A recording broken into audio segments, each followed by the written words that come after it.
ఈడొచ్చాడేంట్రా? How is life Bharat? Fine sir. రమ్మన్నారని.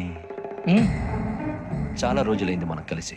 ఊరికే ఒకసారి కలవాలనిపించింది, అందుకే రమ్మన్నాను. How are things with you? Law and order అంటే ఇప్పుడు టెన్షనే కదా సార్. Especially Godavari express murder case sensation అయింది. మీడియా అంతా మనల్ని టార్గెట్ చేస్తోంది. చాలా హెడ్ఏక్గా ఉంది.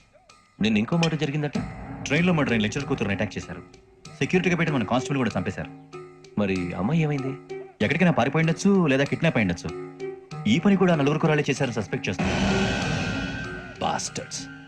ఇంతకీ వాళ్ళెవరో తెలిసిందా? ఆ ఇన్ఫర్మేషన్ టాప్ సీక్రెట్ గా ఉంచాం, కానీ 24 hours లో ఖచ్చితంగా వాళ్ళని అరెస్ట్ చేస్తాం. Very good. But how? ట్రైన్లో హంతలకు సంబంధించిన కెమెరా ఒకటి దొరికింది సార్. కెమెరానా? ఏ లేదు సార్, మా వాడు కొత్త కెమెరా కొనాలంటున్నాడు. ఎక్కడ దొరుకుతుంది సార్? Shut up! అంటే ఊరు కొత్త కదా. Get lost! Idiots! Get back to work! I'm sorry, Bharat. They are donkeys. Come on, tell me. Camera? Camera కురాలదని తెలిసింది. దాని డెవలపింగ్ కి మనలో కూడా తెలియకుండా ఒక ప్రైవేట్ స్టూడియోలో ఇచ్చాను. I know. పంజాగుట్టలో అరుణ స్టూడియో కదా? Panjagutta Aruna studio. Correct sir. మీకులా తెలిసింది? అది నీ క్లోజ్ ఫ్రెండ్ స్టూడియో అని చెప్పి నా చేత ఓపెనింగ్ కూడా చేయించావు. మర్చిపోయావా? Yes correct sir. Anyway, thanks for coming. My pleasure. Keep in touch. Sure. Bye sir.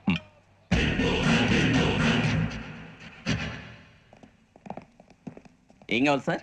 మేము తలో కంట్రీ వెళ్ళిపోతున్నాం అండి. ఒక గ్రూప్ ఫోటో కావాలి. అలాగే, మీరు పేపర్ చదువుతానండి, నేను లైటింగ్ చేసి వస్తాను.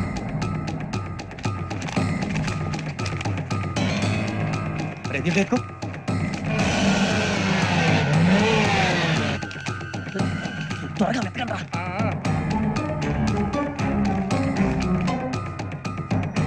సూరిబాబు దొరికిందిరా. బాగానే తీసారా? ఫోటోలు ఇందులో పెట్టు, ఇవి అందులో మార్చు, అవి కవర్లో పెట్టు. ఇదిగో పెట్టు. వచ్చేద్దాం. లైటింగ్ రెడీ సార్, లోపలికి రండి. అప్పుడే రెడీ? చాలా బాగా రావాలి ఫోటో. మరి మళ్ళీ ఎప్పుడు కలుసుకుంటాం ఏంటో. Ready sir. సరిగ్గా నుంచోండి. కొద్ది పక్క. Okay okay. Ready sir. Smile. Please 1 minute. నా ఫ్రెండ్ డీసీపీ వచ్చాడు, మాట్లాడచ్చు. ఈడప్పుడు వచ్చాడంట్రా. హాయ్ భరత్. ఏరా ప్రసాద్, ఫోటోస్ రెడీ? ఎప్పుడో రెడీ. రారా. ఇదిగో లోపల పార్టీ వెయిట్ చేస్తుంది. ఒక స్టిల్ తీసి వస్తా, కూర్చో. పదరా, నాకు కూడా ఫోటో తిద్దు కానీ. మరి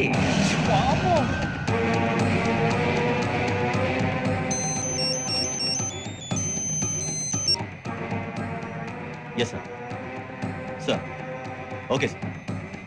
నాకు కొంచెం అర్జెంట్ పని పడిందిరా, తర్వాత పిలుస్తానండి. బాయ్. ఓకేరా, బాయ్. సారీ, పదండి. మా నిర్ణయం మార్చుకున్నాం. ఏంటి, అందరూ ఒకే కంట్రీకి వెళ్ళాలనే? ఫోటో తీసుకోకూడదని. అమ్మయ్యా, మొత్తానికి రిస్క్ నుంచి బయటపడిపోయాం. అక్కడేమో శ్రావణిని కాబట్టి మంచి మార్కులు కొట్టేశాం. ఇదంతా చూస్తుంటే జేసీగా చెప్పింది కరెక్ట్ అనిపిస్తుంది. అనవసరంగా నానా మాటలని ఆయన మనసుని గాయపరిచాను. ఊరుకోరా, గురూజీ అంటే దేవుళ్ళు అంటాడు. కాళ్ళ మీద పడి కొబ్బరికాయ కొడితే క్షమించేస్తాను. అయితే శ్రావణితో ఒకసారి మనసిప్పి మాట్లాడాలను. రే, నువ్వు ఒకసారి మనిషి మాట్లాడేందుకే ఇన్ని కష్టాల్లో పడ్డాం. అయినా నీకు బుద్ధి రాలేదురా. లవ్ అన్నాక కష్టాలు ఉంటాయి బుజ్జి, అలాగని వెనక్కి వెళ్ళకూడదు. అయితే ముందుకెళ్దాం పద. ఈడు బిలాలెత్తున్నాడు.